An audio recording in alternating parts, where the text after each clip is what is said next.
Hello tout le monde. Alors aujourd'hui, bien évidemment, vous l'avez deviné, je vous présente enfin ma vidéo sur les oiseaux que j'avais envie de faire sur une de mes jambes. Mais pas directement sur ma jambe, hein, on est d'accord, juste sur la peau synthétique. Donc je vous ai fait un short pour que vous visualisiez en premier lieu ma bêtise. Mais on est d'accord, pas si bête que ça quand même, parce qu'au moins j'arrive à ressentir, et c'est franchement super agréable, à ressentir les vibrations de la machine sur la peau synthétique et me faire une idée de jusqu'où je peux aller avec mon aiguille. Donc là, sur les images que vous avez en premier lieu, c'est ma jambe avec la peau synthétique et du scotch. Alors tout au début j'ai fait avec du strap, mais ça tenait pas, c'était trop le bordel. Et là j'ai mis du scotch à carton pour déménagement, et bon, enfin c'était trop chiant aussi. Au final je me suis rabattue de le faire sans rien, vous verrez au fur et à mesure de la vidéo. Donc là, je vous ai mis en accéléré tout au long de la vidéo parce que sinon, vous le savez, les vidéos tatouages sont beaucoup trop longues et vous épuisez à regarder. Si vous voulez un peu plus de détails, vous n'aurez qu'à la mettre au ralenti et en mute, parce que sinon vous allez entendre ma voix comme ça. Bon, c'est pas terrible, hein. Donc voilà, j'ai commencé par, comme vous pouvez le voir sur ces images, j'ai commencé par l'oiseau de droite pour me tester. Mais en fait, j'aurais dû tester sur une autre peau pour faire imitation plumage, tous les petits détails. Mais c'est pas grave, bon, enfin, je me suis débrouillée, j'ai réussi à rattraper certaines choses. Et je me suis remise, bien évidemment, sur une de mes jambes, sans scotch. Et je vous assure que c'est génial. Le seul truc sur lequel il faut faire attention, c'est l'hygiène. Tout protéger, faire comme si vous alliez tatouer réellement. Parce que si jamais vous vous piquez, il y a quand même des risques. Donc voilà, moi j'ai fait comme il faut, ou du moins comme il me semblait pour moi. Après je me suis dit, bon, c'est sur moi, c'est pas sur quelqu'un d'autre. Je m'en prends qu'à moi si je fais une connerie. Mais bon. Donc voilà, je vous laisse visualiser tout ça et je reviens tout à l'heure.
Bien évidemment, comme vous le savez, depuis que je tatoue, je suis embêtée avec le stencil, donc qui tient trop sur la peau synthétique, parce que je le laisse poser, au final, il n'y a pas de secret. Il n'y a rien d'exceptionnel, c'est pas les produits qui sont mieux que les autres, non, c'est parce que je laisse poser mes peaux mes stencils sur mes pots. Donc là, comme à mon habitude, je fais mon putsching magique, javel et cellophane sur ma peau synthétique. Et voilà le résultat. Donc ça, c'est un premier jet sur ma peau. J'ai essayé de ne pas faire trop de noir, le plus clair possible. Et après, voilà, je fais tous les détails et je m'applique. Alors, l'inconvénient qu'il y a à le faire sur soi, c'est qu'on ne peut pas vraiment se plier. Vous voyez là, je me plie un petit peu sur ma cuisse pour essayer de voir les détails, mais c'est franchement pas super pratique. Mais bon, ça se fait quand même. De temps en temps, je regardais dans le retour caméra de mon téléphone pour voir ce que ça donnait de plus haut. Et c'était plutôt pas mal. Là, ce que je pense acheter, c'est une frontale. Alors maintenant, il existe des frontales plates à mettre comme un bandeau en fait au niveau du front. Et je pense que je vais me servir de ça parce que avec ma lumière du téléphone, je trouve pas que la lumière soit folle, quoi. Donc voilà. Allez, je reviens tout à l'heure.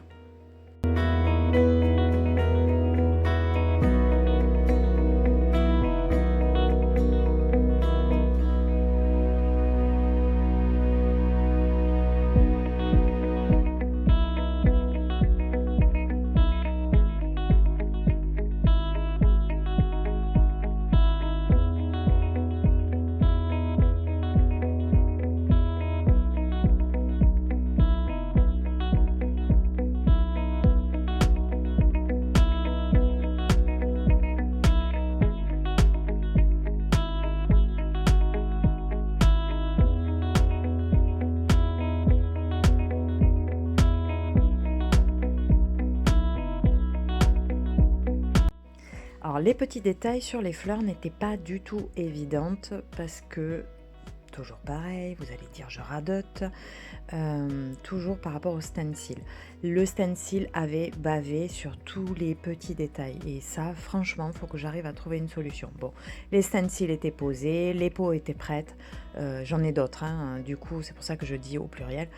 Je ne vais pas l'enlever au javel, je ne vais pas utiliser du javel ou les jeter, non, je fais. Justement, la difficulté est d'arriver à trouver le bon endroit où piquer, même si on voit rien avec le stencil. Et ça, c'est vraiment pas évident. Comme j'ai déjà dit, je me répète et je radote. Sur les autres vidéos, j'avais dit que sur la peau humaine, ça doit pas faire pareil. Ou même la peau de cochon, ça doit pas faire pareil. Le stencil va s'en aller et du coup, c'est au fur et à mesure. Et du coup, c'est plus facile de voir ce qu'on a fait.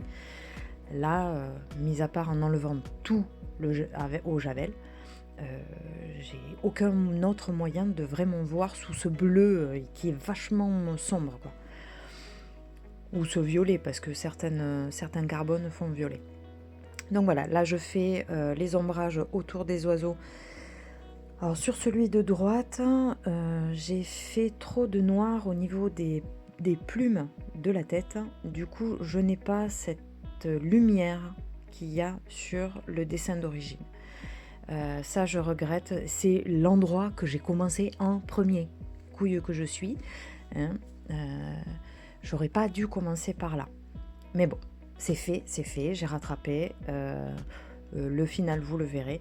Et j'ai fait aussi la partie enneigée de la branche. Je trouve que c'est plutôt pas mal. Surtout que je ne savais pas, toujours pareil, où planter mon aiguille, vu qu'il y avait trop de bleu.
Allez, maintenant je suis passée à l'oiseau suivant, donc celui de gauche. Je pense que j'ai un peu plus... Alors, ça m'a semblé plus facile. Même si j'ai eu un problème avec l'aile là sur laquelle je suis, parce qu'il y avait un petit cacafouillage. Normalement, il y avait un bourgeon juste devant l'aile, mais pas de fleurs. Donc moi, vous verrez un peu plus tard dans la vidéo, j'ai fait une fleur très sombre, parce que l'aile, j'ai fait un cafouillage en fait au niveau du bout de l'aile.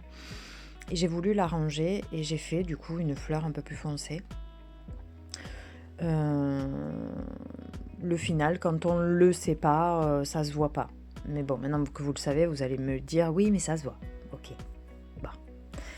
Donc au niveau du plumage, il y a plus de détails, c'est plus flouté, c'est un peu plus léger que sur le premier oiseau. Parce que j'ai trouvé le truc pour faire, vous savez, pour faire les petits détails du plumage, parce que c'est pas des grosses plumes en fait, c'est juste du duvet, donc voilà. Moi je vous laisse visionner.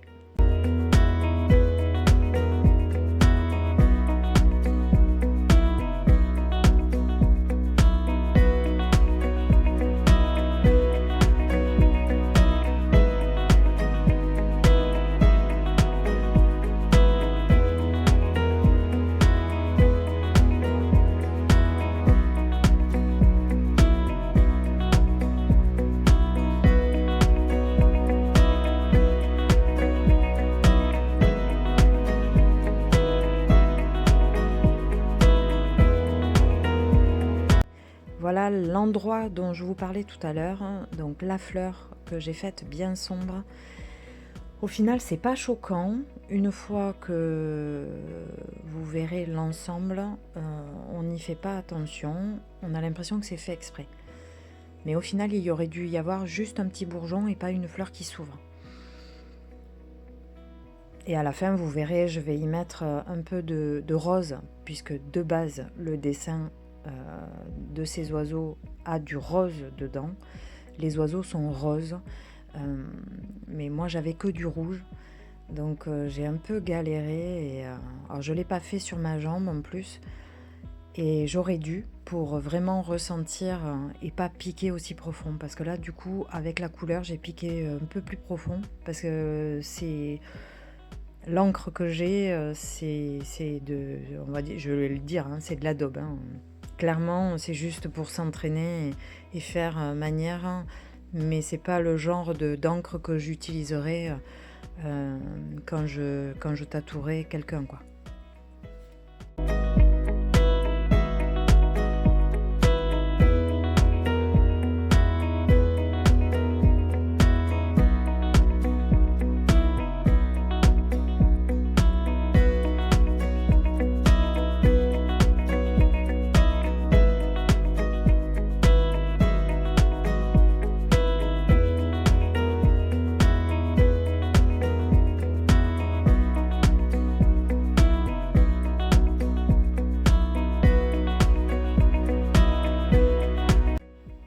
Donc voilà, là je continue mes ombrages, je continue mon fond pour qu'il y ait un contraste, et là je rajoute en fond, puisque sur le dessin de base il y a en fond des branchages un peu floutés, et je trouve que je me suis pas trop mal débrouillée.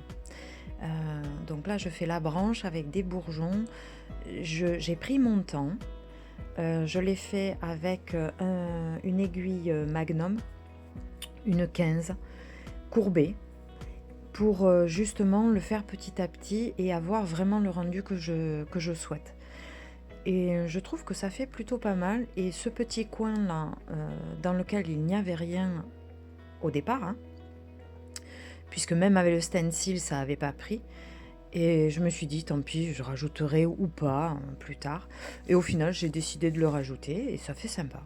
Je trouve que ça apporte un plus, et ça évite ce vide en bas à droite du coup.